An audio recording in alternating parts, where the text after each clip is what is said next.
Welcome to the Mental Health Boot Camp podcast. Woo! This Greetings. is the podcast where four psychotherapists, three of us Canadian, one of us American, and one from the North Pole, serve you cutting-edge mental health knowledge. I'm Dr. Ryan Howes, a clinical psychologist from Pasadena, California. And I'm Dr. Brooke Lewis, a registered clinical counselor from the greater Vancouver area. And I'm Joanna Boyd, also a clinical counselor from Coquitlam. I'm Chris Boyd, a psychotherapist from the greater Vancouver area. And this is Santa Claus as a chair cover. You're showing your bicep off. This Woo! right here. I call it my Nordic wear. Yeah, no. That's great. Yes, very nice to have Santa here with us today, determining whether we are naughty or nice, Sure. worthy of Be a presents. guest speaker. Yeah. All of that. Yeah, that'd be great. Talking about giving, maybe. We'll have to figure that out, what the topic is, but That's a nice topic, giving. yeah. Are you guys already watching Christmas movies or not quite yet? It's still quite early. It's December 2nd. I've only watched maybe 5. I've been watching since after Remembrance Day, which up here is the 11th of November. Uh-huh. All the Hallmarky movies are on Netflix, and I started, and I was like, I loved every moment, and it's only December 2nd now, and I'm like, I feel like I'm ahead of the game, so it's been So good. any recommendations, Joe, for some cheesy Christmas flicks? Oh gosh, it really depends how cheesy you want to go. There's romantic ones like Love Hard, catfishing involved in that, if you want to go down that road. But I don't know. The little cartoon Grinch is always nice. I don't know if anyone's seen that guy. Yeah, that's a good one. Mhm. The original Grinch or the one from a couple years ago? A couple years ago. Yeah. with Benedict. I like that one too. Yeah. I was really pleasantly surprised. It was great. I really like Klaus. Oh, that's a good one too. That one's really cute. Yeah. I like that one. That's good. Then we saw the Charles Dickens one, which was interesting. Yeah, it's called, what is it? The man who created Christmas or something? Or Mm-hmm. Oh, yeah, and Something it's to that about effect. Charles Dickens writing a Christmas Carol. So I didn't really know a lot about Charles Dickens. So there was some Googling as I went along, but like he had 10 children, and which I was like, that's a lot of children. And then there's a lot of speculation about like his mental health as well. So obviously I don't know how accurate it was for him writing this story, but it was interesting to see how his character was presented, because it does seem like there's some stuff there. Yeah. Without it being the main focus of the story. Yeah. Yeah, it was quite interesting. Yeah, for It's sure. not I the agree. fastest moving film, but enjoyable. Mhm. We have had Christmas music playing in the car since November 1st. So that's been Ooh, going on nice. for a while. Well done. The tree went up a couple weeks ago, and so far the Christmas movies have been, gotta watch Rudolph every year. We love that one. the claymation. Yeah. Bumbles Bounce. That's great. A Christmas Story is always a classic. And then a new one out this year is a little something from Disney Plus called Get Back, which is the story of the Beatles making an album. Oh, And it's a very holiday Christmassy. carol? No, it's not a Christmas show, but it was something I watched last week and really liked. So it may have to be a new Christmas tradition. Yeah. Yeah. Who are the we're in- Beatles? Ooh, go ahead. Who are the Beatles? They missed Canada? Is that what happened? Have you seen the movie Yesterday? Yeah. The premise of it is yeah. Oh, yes. They feel didn't like it's- exist. This is not a spoiler. I think this is actually the description of the movie. But a fellow gets hit by a bus and something kind of happens. There's a time surge of some kind, and he wakes up and no one has heard of the Beatles. So as a struggling musician, he decides to play some of their music. But That's right. That's a great one. Yeah, so we're intertwining Christmas movies with the show Only Murders in the Building. Are you watching that show? We just finished it. We have 2 episodes left. Yeah, we've been taking our time with it over the past few weeks, and we just finished it. So Is that Steve Martin and Martin Short Yeah, and Selena Gomez. Selena Gomez? Yeah. Mhm. Cool. Yeah, what do you think so far? I think it's easy to watch. I think it's lighthearted. It's got us thinking like a true crime podcast would, it's set up like a true crime podcast. So it gets you talking as you're watching and Mhm. who done it and what are we missing and what about these things. I'm not going to say any of the things because I don't want to spoil. It seems like new information comes out in every episode. So yeah, anything that you talk about it would be a spoiler for people, but yeah. There's always twists and turns and new things, and It's got to be funny too with those guys, right? Yeah, there's some chuckles, but it's not like overt chuckles. Mm. It's like more subtle humor, which I appreciate. And then this isn't really spoiling it, so I am going to share this, but I thought it was really interesting. The episode 7, it might be 6 or 7. There's only one line, verbal line in the episode. I don't know if you noticed that, Joanna. Is that the one that was more? I did not notice. That was the more about the deaf episode. Yeah. Yes. That's So it's cool. No, I did not kind of following a character who's deaf, and so there's like background music and there's signing. So there's subtitles when they're signing, and there's like lip reading, like people are talking and then it's subtitles, but there's no sound when they're talking. So there's sounds in the show, but it's not talking until the very, very end. And then the last line is actually verbal. Interesting. That's interesting. Yeah, I didn't notice that. Huh. Cool. Have to check that one out. Yeah, I thought that episode was really well done. And what's fun is that they actually have an Only Murders in the Building podcast. Oh, really? So it's, I think the creators so it's kind of about the making. So the episodes of the podcast are called the same episodes of the show, and they go through about different things and have some of the different actors on there and kind of talk about, anyways. So I haven't actually listened to it, but I kind of read up on it, and I thought that was a really neat idea. So yeah. Sounds cool. Cool. Lots of shows. Lots of shows. Yes. We should do a podcast. Yeah. Wouldn't that be interesting? Share some of our conversations with people. Yeah. I wonder who would be the people, like if this actually became a movie, who would play you in the Mental Health Bootcamp podcast Netflix series? Oh. Wow. Maybe we'll revisit that next week. You can give it a week to think about.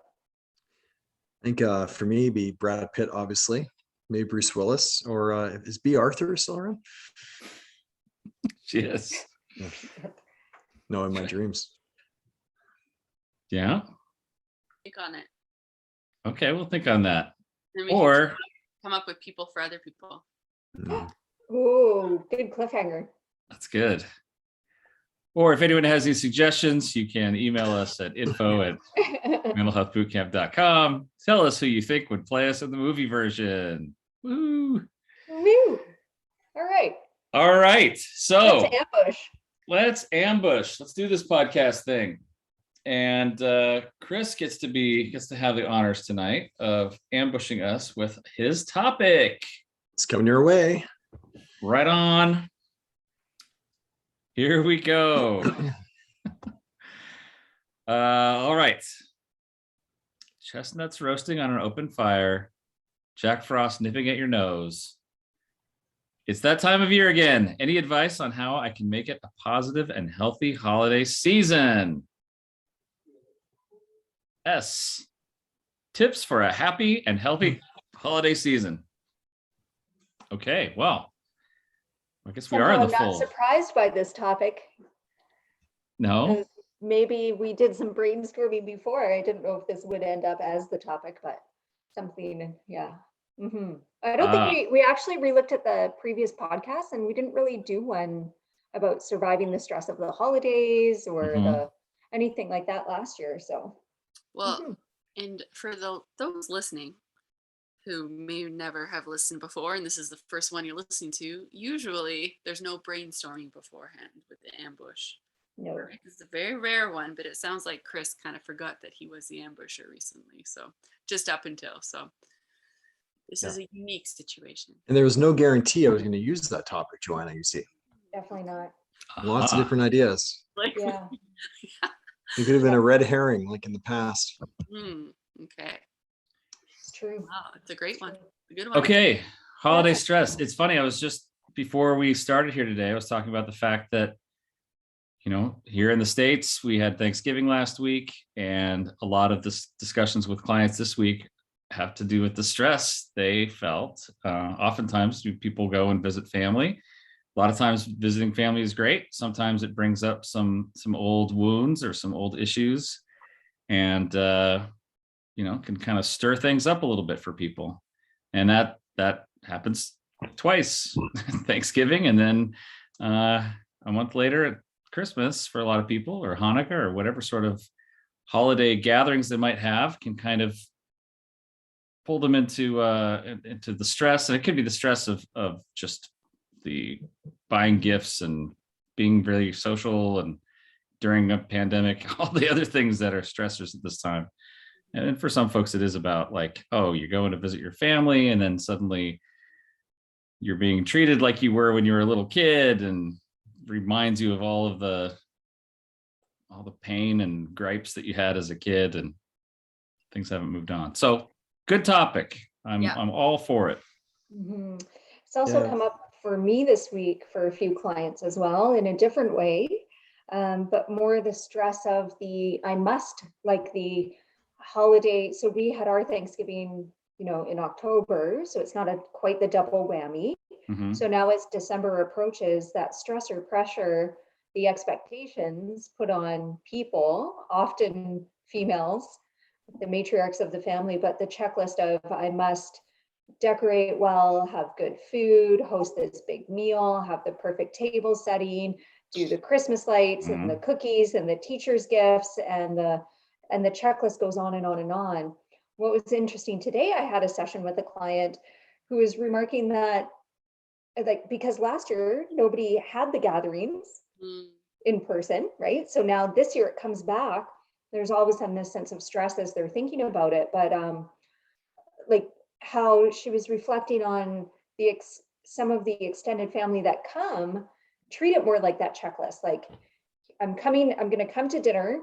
I'm going to give you your gifts. You're going to open the gifts. You're going to say thank you. I'm going to open my gifts, and then I'm going to go. Like, so there isn't even like they're just doing it to do the traditions without actually enjoying the process of it and getting stressed out about the meal and the different things. So we were talking about breaking traditions to do things that the family enjoys and fits well for them.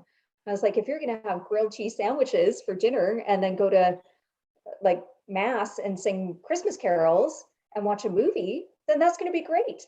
Like, it doesn't have to be a certain way. So just kind of getting locked into those traditions, I think, can be really, really stressful at times. That's good. I was thinking of how we're going to structure this, and that might be a good way to go about it. Like, what are the stressors of the holidays? And this is a good one here. The traditions, are they working for you? Are they not? And if they're not, what can you do about that, right? Yes. And Um, unlocking from that. And there might be guilt, a lot of guilt that you're not doing it right or perfectly, or it's not going to be memorable. But you know what? Last year was a great example that you can make it work. That's a good point. There's guilt, but also when you're talking about people getting together, there may be some people who are more tied to the traditions than others, right? Yes. And then you have to navigate that situation of, like, okay, do we do,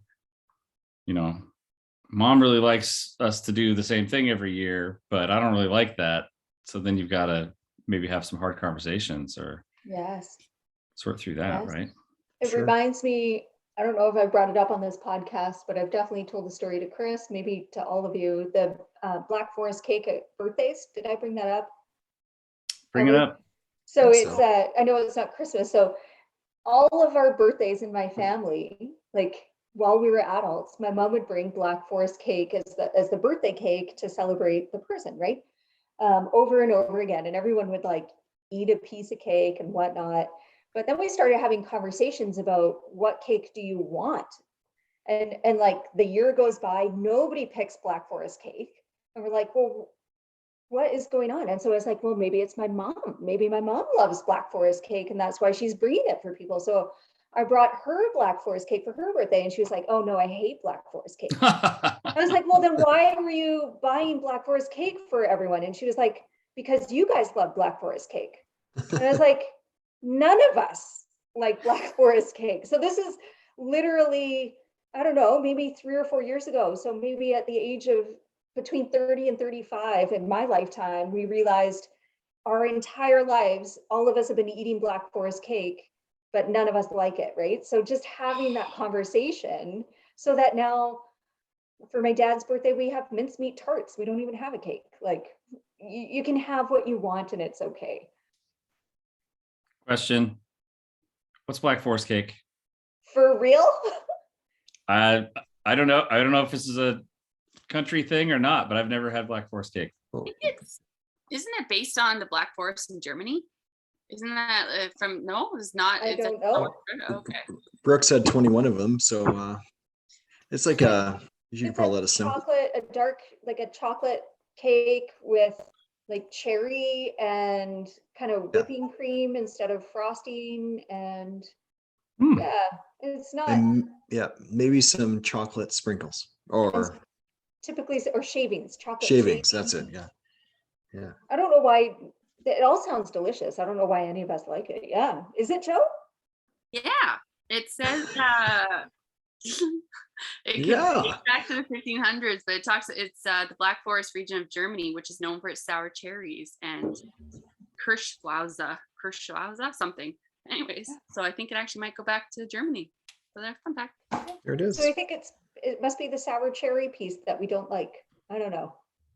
It's a bit unique. Yeah, I'm not a big fan of it either. I love that. That is an excellent example, Brooke, of dismantling a tradition. You know, let's actually be honest about this. Do we actually like this or not? Because if we don't, why continue it, right? And the fact that even though it was a simple thing, but we were missing what was important. We weren't listening to the other person of what they enjoyed. So my mom actually likes carrot cake. Or like a spice cake. That's what the cake she wanted for her birthday.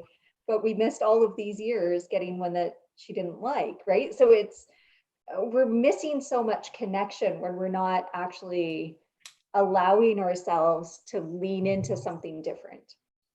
For sure.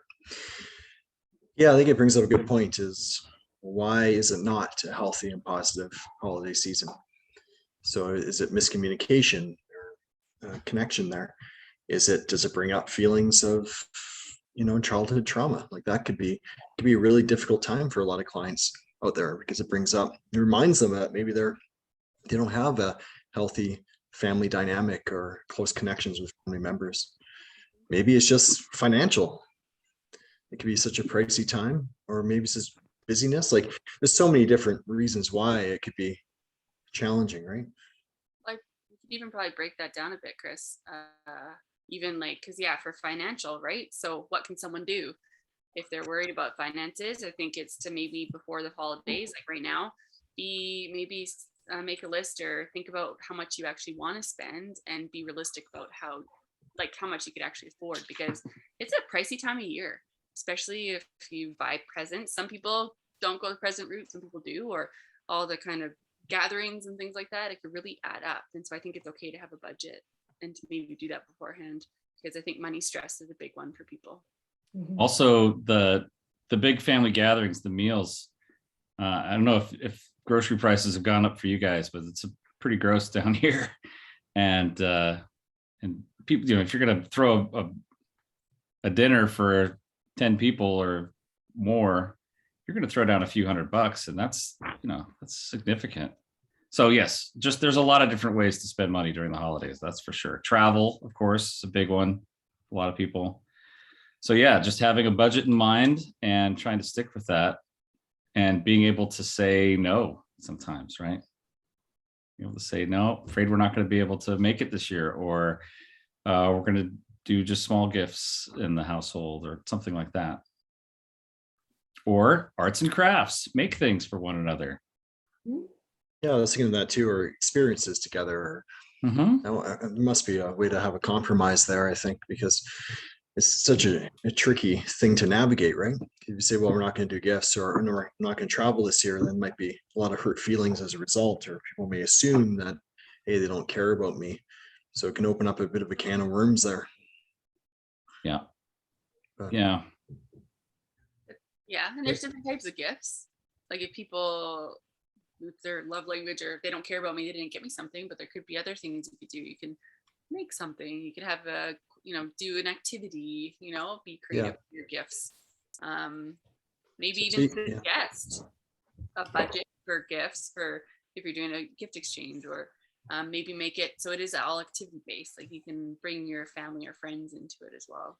You Yeah, could I write like a that. unique Christmas song and film it. Yeah. Yeah. But I think around now is a good time to have those conversations, though. And we actually did that in our family. We're already having those conversations because we kind of got away from gifts for our family members. Obviously, each individual family does something, but we should do one Secret Santa. We may actually get away from that too, because we don't really need things, right?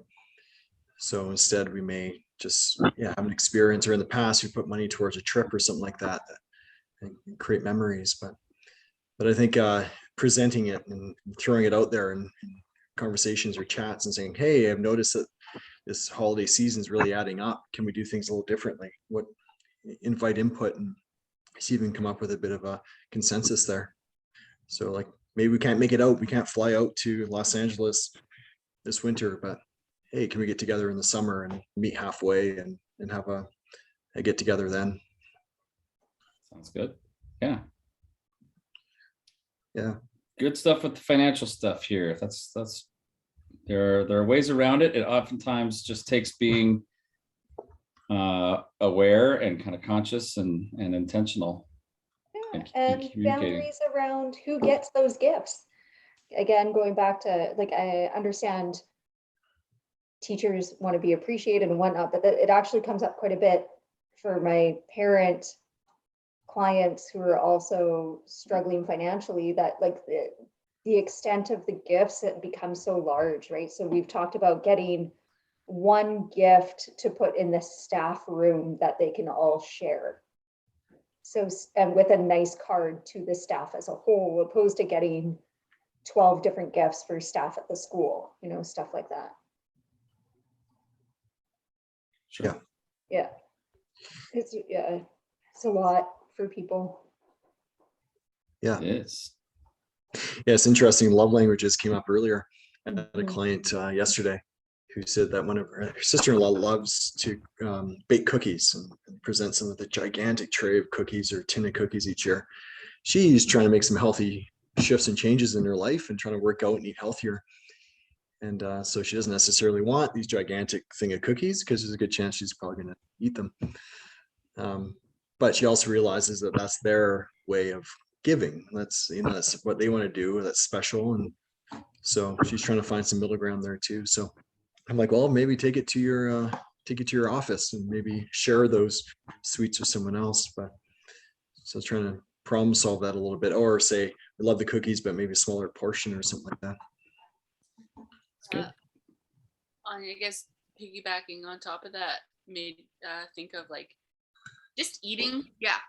Partying, drinking, eating, if that's kind of what you're going to get into, is that can be stressful. And so I think just trying to, you can plan ahead a little bit if you want to kind of be, not be out every weekend, or you can plan how many drinks you're going to have, because I think some people worry about that, or just kind of feeling crummy, or if they feel pressure to, physically feel crummy, it might affect them emotionally, mentally. And so if you feel pressure, and there's always you can have your own boundaries around having any drinks, even if you don't drink. And it could be a stressful time of year to, actually be someone who prefers not to drink alcohol, right? But Yeah, I a think good planning point. ahead and having some alternative options for you to have, and like, yeah, to own Yeah. that, because you won't be alone. And I feel like people are less going to question people around that too. So Yeah, you touched on a lot of different things there. Busyness for sure, because it's easy to fill up the social calendar for some people out there. So having some boundaries and say, "Oh, sorry, I'm not available that night." Maybe it's more laid back night where you just want to watch Christmas movies and chill, right? But Mhm. also preparing for those festivities, maybe eating a healthier meal before you go, or opting to not drink alcohol just so you don't feel awful the next day. So yeah, Mhm. all good points. I believe I mentioned this last year, but I'll mention it again. And we have a tradition, speaking of stuff, things and stuff that can accumulate over the holidays. Christmas Eve, the day before Christmas, the 23rd, early on in my kids' lives, we designated that pruning day. And pruning day is the day where we gather up all the toys, and for the adults, all of the other stuff, clothes, all this. It's just a big kind of day to give to thrift stores and Goodwill, to get rid of stuff. Decluttering as a preparation for an influx of stuff that may happen, that often does happen on Christmas Day. So that's a nice little tradition that we've got going, and anyone is welcome to borrow that one. It's just that it feels good. It also makes you aware of the stuff that you have, and the stuff that you don't really need or use. And once you kind of get your gifts on Christmas, makes you more aware of, okay, is this something I'm really going to use or not, or should I be regifting this, or maybe returning it, or something like that. So it's a nice little tradition that helps avoid the clutter a little bit. Mhm. Yeah. It's awesome. Yeah, that's definitely a good way to make it a positive holiday season, eh? Just decluttering, giving stuff Yeah. away that you don't necessarily need, maybe enhancing someone else's Christmas. They'll come Maybe. across that, and maybe that will allow them to appreciate it. Absolutely. So yeah, it makes sense. Are you going to prune that great plant behind you? Is that a real plant or a fake plant, or what is that? This beauty back up here, Yeah. Mhm.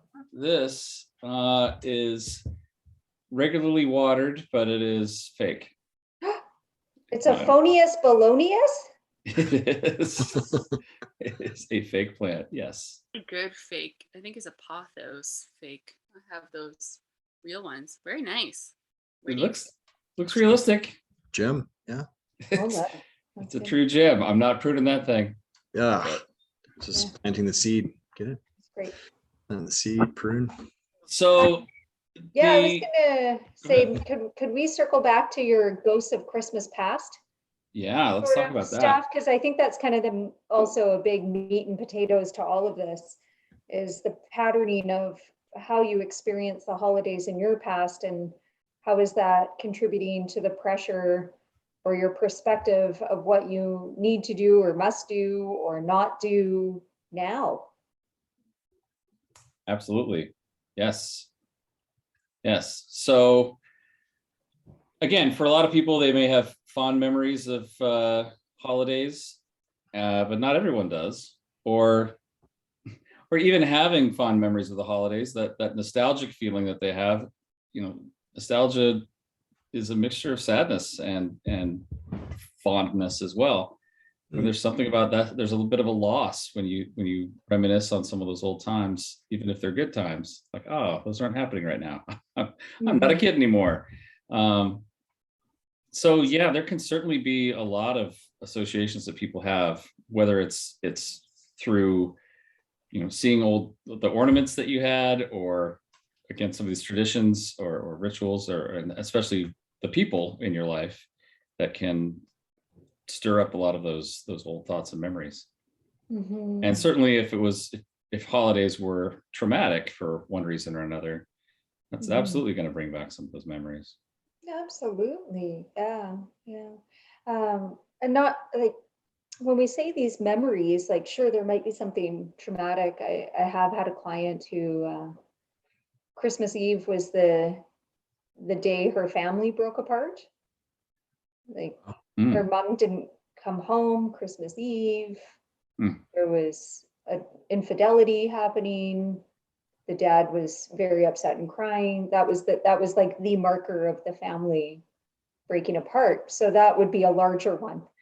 But there's also if when you were growing up, there was more drinking and parties, and if there were yelling or hitting or things like if things got out of control that way, those would be big ones as well.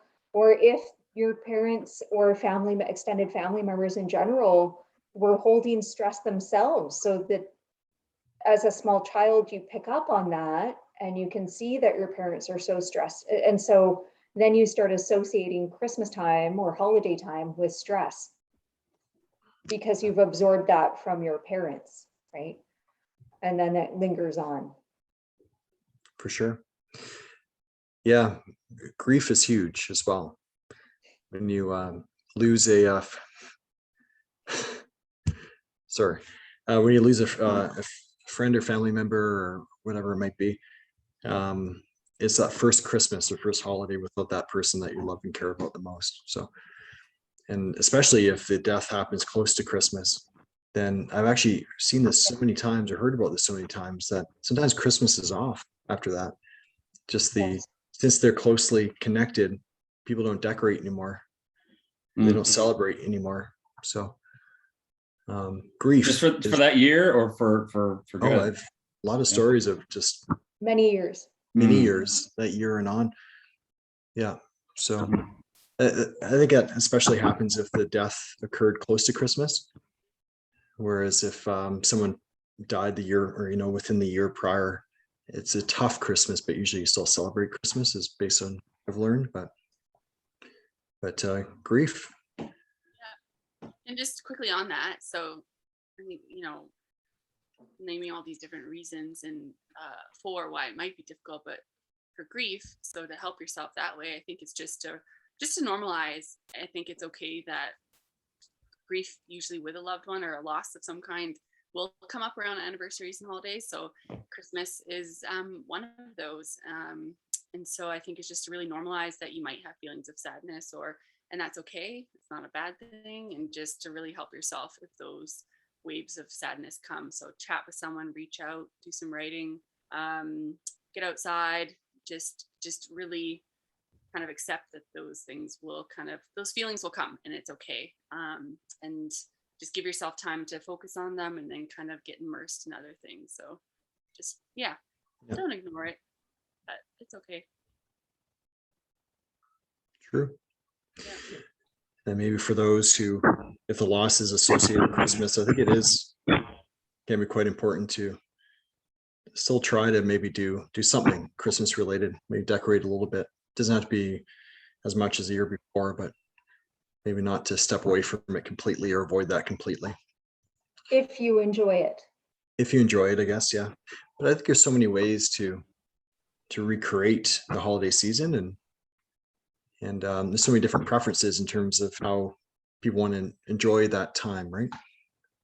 So there's lots of room for flexibility, I guess. Mhm. Absolutely. I think that's a great point, Joe. And to your point, Chris, of if someone loses someone within the year, every one of the kind of holiday milestones is can be a touchy thing for people, right? Oftentimes the person's birthday, any significant sort of family gatherings and holidays, people have that on their mind. And as Joe said, that's okay. That's something to accept and acknowledge. And if there's something meaningful that you'd like to do as a result of that, great. If Dad always carved the turkey, then someone wants to say, okay, this year I'm going to do it, or something, something like that. That's whatever's going to work for you. I think you've got to do what's going to work best for your own mental health and the loved ones around you. For sure. And maybe, I know this is obviously emotionally charged situation for lots of folks out there, but if you really like turkey, then yeah, trying to adapt and find maybe someone else carves that turkey but not to avoid turkey forever, So hopefully through the grieving process, through writing and connecting and honoring that individual, you'll be so open to eating turkey that night.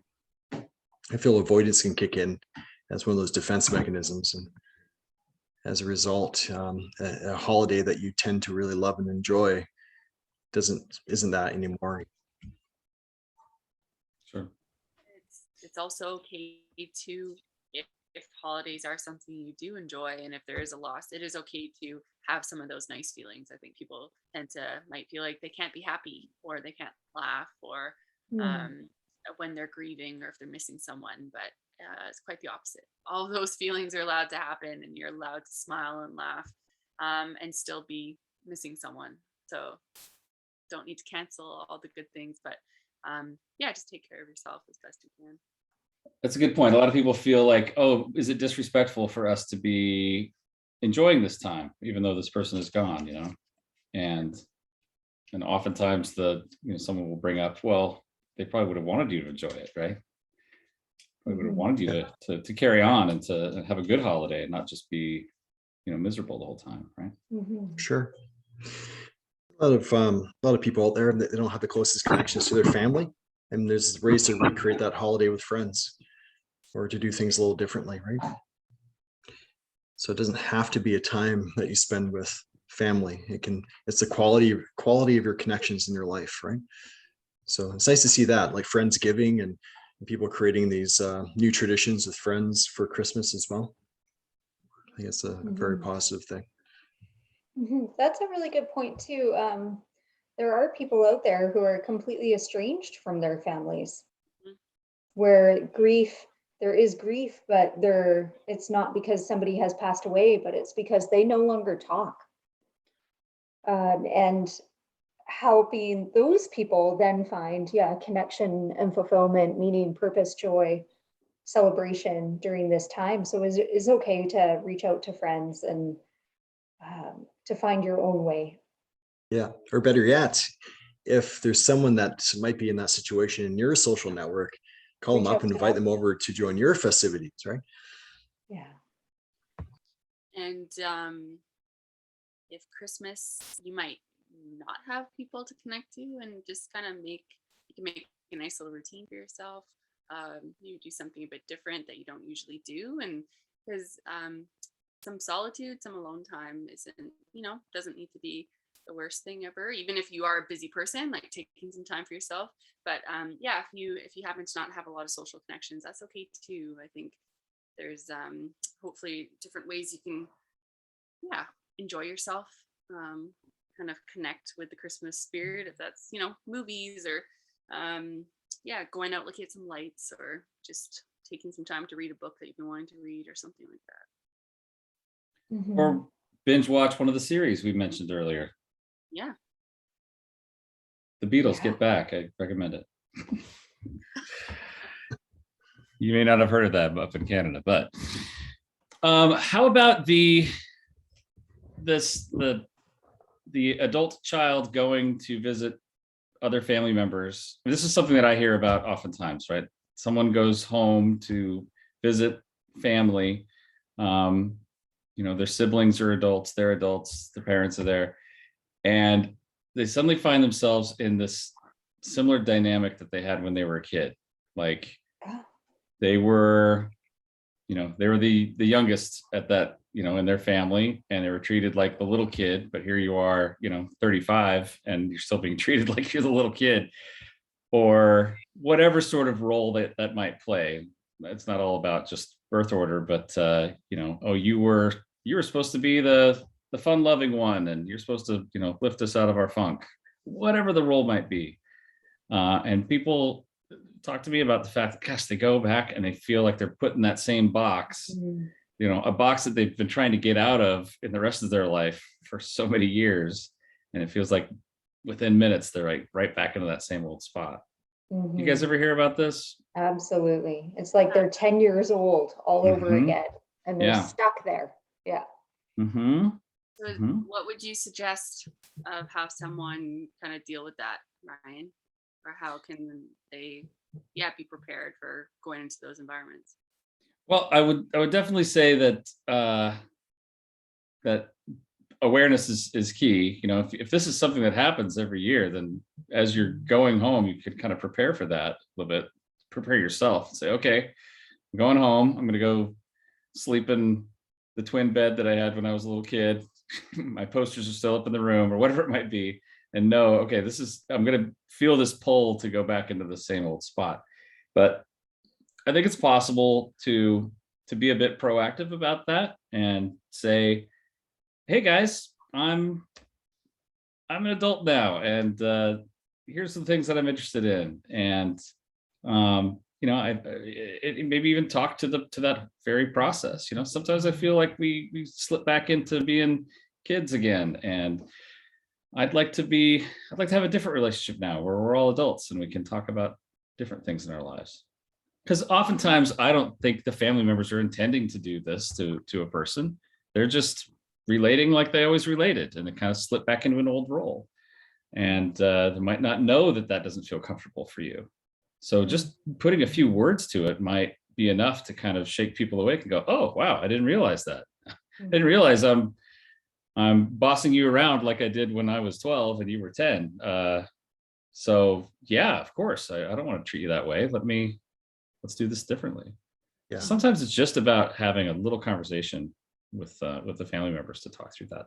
No, I Brian, like that. do you get the sense that, like, I'm just curious, I think there's a bit of a cultural difference in the, like, I feel like people here locally in BC, like, sure, some people travel away from their families, live very far from their families, reunite for holidays, but I think the majority of people actually live within driving distance, like they would be in contact with their direct family semi-regularly, like maybe 4 hours would be like a big distance. I think a lot of people are kind of within an hour of their family. Mhm. And so I think those conversations for people who are in closer proximity or see their parents more regular or their family more regularly, maybe have had those conversations, ongoing conversations in smaller chunks over a longer period of time, versus if you've moved away from your family and you only see them, you might talk to them on the phone, but you're only actually physically in their presence once a year. I would think that would make a difference, but I'm not sure. Do you have any thoughts on that? Yeah, I mean, I think you're right. I think if it's something that, right, if you're living next door to your parents and you're growing up, and that evolution is going to be taking place on a day-to-day basis, right? And they're going to probably see, oh, you're growing into this different person and relating to you in a different way. And you have these ongoing boundaries, discussions, just these micro moments that are happening, right? Versus like a big, hey, we need to sit down and talk about how you guys really need to take these posters off the walls or redecorate the room. Sure. Yeah, I do think there's something about that. And it's also that often, in families with a few kids, it's multiple people, right? There's kind of multiple different, you may only see just your sibling for a weekend here and there, or just your parents weekend here and there. But at the holidays, it's like it all comes together at once, and it's like multiple forces kind of at play. Mm-hmm. And so, yeah, I think if people were in more regular contact, that discussion would evolve naturally over time. But again, that's not always the case, and so people kind of face this big challenge of a few days where, okay, it's all happening, hitting them at once. Yeah. Mm-hmm. I like your approach though, and that is, have those conversations. It doesn't have to be sometimes we deal with stress and uncertainty in different ways, and sometimes the build and blow will take place or intense reactions. So have that game plan and and bring up the topic and show a bit of assertiveness there. Talked about this, I think, in a previous podcast in communication. You can always go listen to that too. Yeah, I think preparing is key for that. But it's tricky though, because sometimes people are like, well, I don't want to subject myself to that, and I'm just going to avoid it completely. So another very common way of dealing with stress and anxiety is avoidance. But you don't want to hurt anyone either. There might be some family members, your parents, who really enjoy the kids coming back to the house, and so that proactive approach, I think, is very important, just so it doesn't turn into this intensive reaction and avoidance. Of course. Right. And I think that, just to extend the topics there, of if it's around, like, you can do that if you're worried about people bringing up like, oh, why aren't you married yet, or like you see that in different situations of, oh, I don't want to go back to my family because they're gonna just be on me for, why haven't I gotten that job, or why am I not doing different things with my life? And so you can, again, just communicate or set some boundaries there as best you can. Sure. Yes. I remember speaking with the client years ago who was a physician. She became a medical doctor, and she went home, and someone had a medical thing going on, and she was always kind of dismissed as a kid as kind of the ditzy one, or someone who didn't take things very seriously. Yeah. And someone had a medical issue, and she's like, oh, hey, maybe you should try this, and they brush her off. No. Oh no, you're just funny, but you don't know what you're talking about. Like, I have an MD. I mean, why can't we break through this and see that I actually have something to say here? But that's as strong as, those old models, those old roles can be hard to shake. And but I do think they can be shaken if people can just speak to it and be proactive about it. Well, what's kind of interesting about all of this too, with the going home for the holidays, like, as you guys have alluded to, there's this whole worry. You start ruminating on what's gonna, or dread of, I don't want to go because this is what happens. And people can always almost lay it out like clockwork, like, this is how mom's going to respond, this is what dad's going to do, this is what my brother's going to do, my sister, like, this is how it's going to go. And sure, that's a little bit of fortune telling, assuming what the events are going to be, but there might be reason for that. And Ryan, as you were alluding to prepare for that, to ask yourself, okay, well, what do you normally do, and what could you do differently?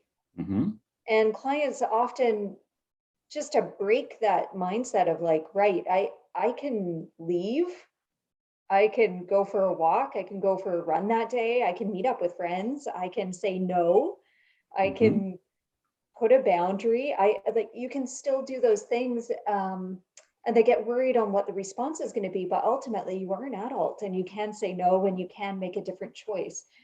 You don't have to fall into your pattern, even though your family members are falling into theirs. That's exactly right. And that's oftentimes where the discussion goes, because it's often, they're saying, well, they're all treating me differently. Well, what are you doing to contribute to that? Because there's probably some patterns that you're stuck in as well. And you might be being passive, right? Like, it's sure. If you don't want to say no to something because somebody might feel bad, like, I know, Chris, we don't want people to feel bad, but there are certain times where you can say, no, thank you, I don't want that. So if you've been focusing on your health and you guys are going to have, I don't know, cupcakes for breakfast or something, you can say, no, thanks, I'm going to have some fresh fruit and make myself some oatmeal. That's okay.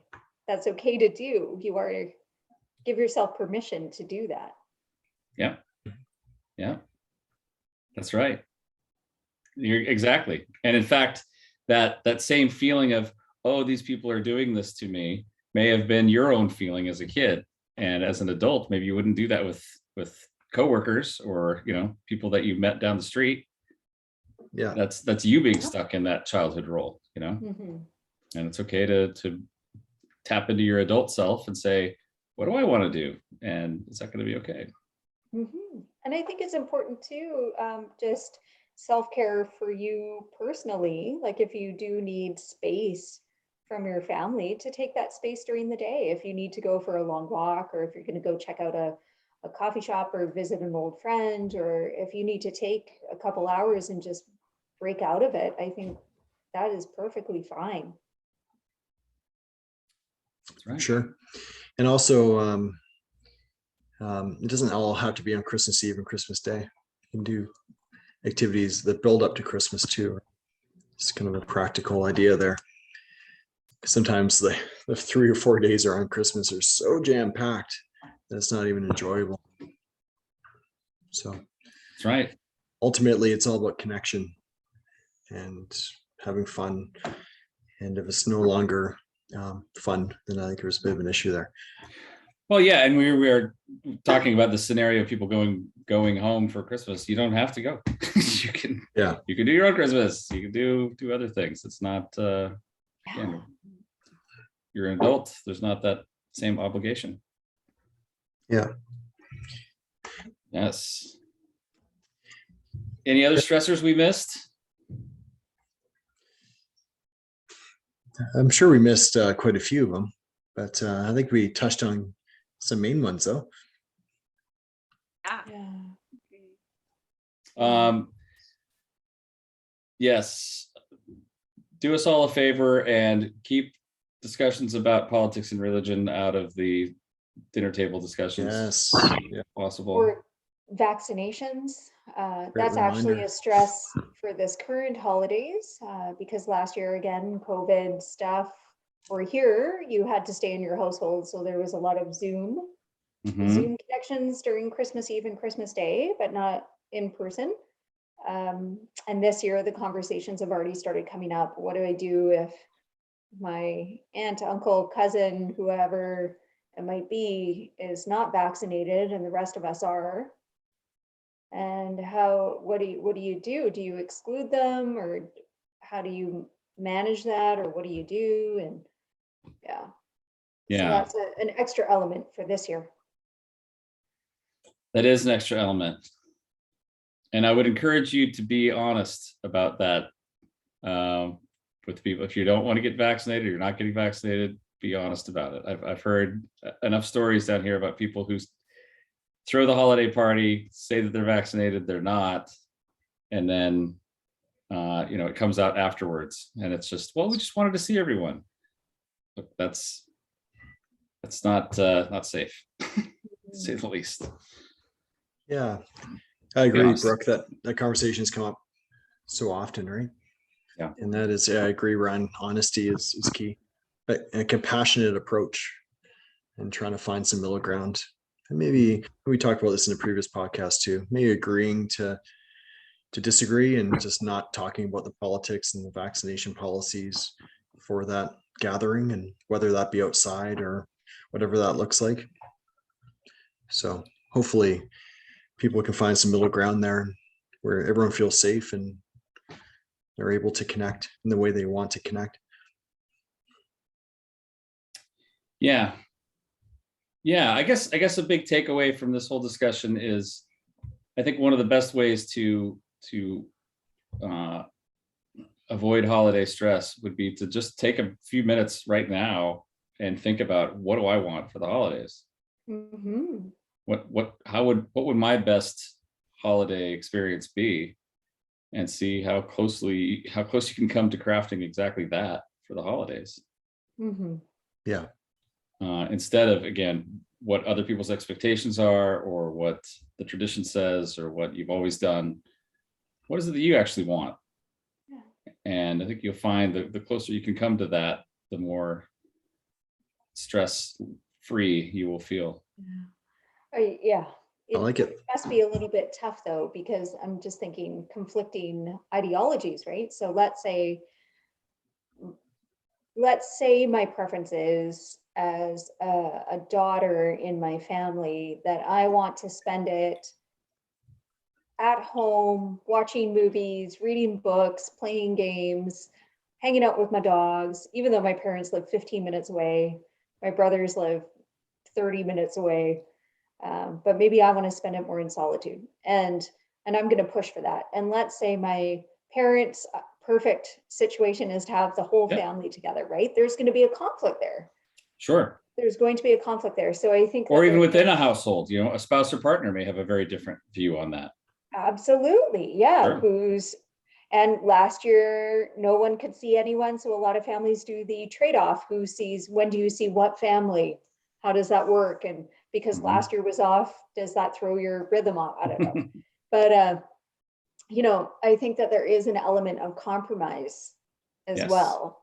So if you normally see your family for, Christmas Eve and Christmas Day, maybe you just see them one of those nights, or like, I think there does need to be a bit of a give and take opposed to getting it to be perfect. Absolutely. And my point of being aware of what you want that's just the starting point, right? That's where you have to Yeah. know what you want first. Yes. And then bring that to the other people involved, see what they want, and then see what you can come up with, right? Yeah, and doing some compromise, and hopefully the other people in your life are willing to compromise too, hopefully. Hopefully. And if not, they're getting coal in their stocking. There you go. I think for us, it's a mandarin orange in the foot of the stocking. Mhm. It's like an odd tradition. Is that like a Canadian thing? I was wondering that maybe. the other day. Ryan, do you guys do that in the States, a mandarin orange? Do you have that too, Brooke? Yeah. Well, do we know if Ah, it's other friends or anything, or is it just our two households? I don't know. Okay.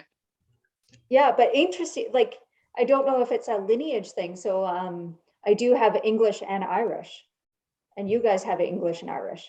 Mhm. So I don't know if it's one of those. You're English and Irish too, Ryan? Mostly Irish, a little bit of English, yeah. Do you do the mandarin orange in the stocking? I've heard of that. That's not been a part of my family's tradition, but I've definitely heard of it before. I think Joanna's Googling. No, Okay. Oh, I'm not. I can if you like. Is it from the Black Forest region of Germany, perhaps? Ryan, we'll send a mandarin orange down to you. We'll bring the mail Great. tomorrow. you It's know gonna take a what while. mandarin oranges are? Do I know what they are? Yeah, they can sell them at the store. Okay. I So they're believe. accessible to you.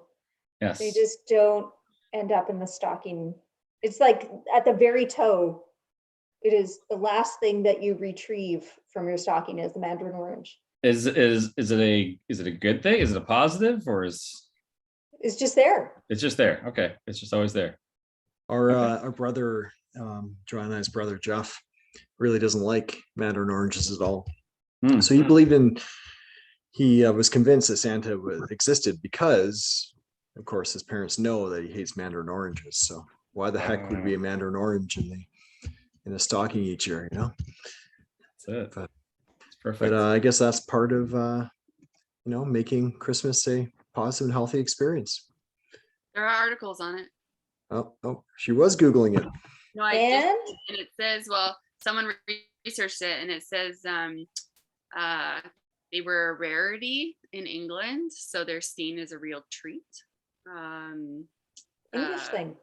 Yeah, but then it's used in other places. So it said, during the Great Depression, sometimes it was only oranges under the tree. They're supposed to represent gift of gold from Saint Nick is another one. Oh, wow. Yeah. So there's Combat definitely scurvy. a few different things, but it seems like, this gal researched into why that tradition's there, so you can read up on it. What a nice message, though, is gratitude, right? You think of Christmases of the past, and orange was the highlight. Yeah. My goodness, we have it Yeah. pretty good. A lot of us have it good, of course, not everybody, but Sure. Which is also, just capitalism. I'm totally not going for the gratitude piece, but I'm wondering if that's why, like, what are those chocolates where it's the chocolate ball and you like hit it and it has all the little pieces? Yeah, it's the orange one again. And there's an orange one that comes out at Christmas time. yeah, that's why. Aha. Terry's orange. You're really quick at Googling tonight there, Joe. My goodness. It was seconds. Quick with the fingers. That's good. That's great. Good topic tonight, Sibo. I think that was good. I think it's timely and people can start thinking of these things. It's only the beginning of December, but time's going by fast. So Mhm. Yeah, this is when this is the time to figure it out. Come up with that game plan. This Yeah, is. make that Have those priority conversations. list. Yeah. Yes. What is your ideal holiday? And who would play us in the movie version of the podcast? Okay, let's sign off for the night. Wishing everyone a mandarin orange in their stocking. So that is it, everyone. Like and subscribe. Apple, Google, Podbean, Audible, Spotify, Stitcher, YouTube. Send your questions. Info at mentalhealthbootcamp.com. Visit us on Facebook or Instagram. Tell a friend or two. Good night. good Farewell. night, everyone. Hi, everybody. Toodles. Bye.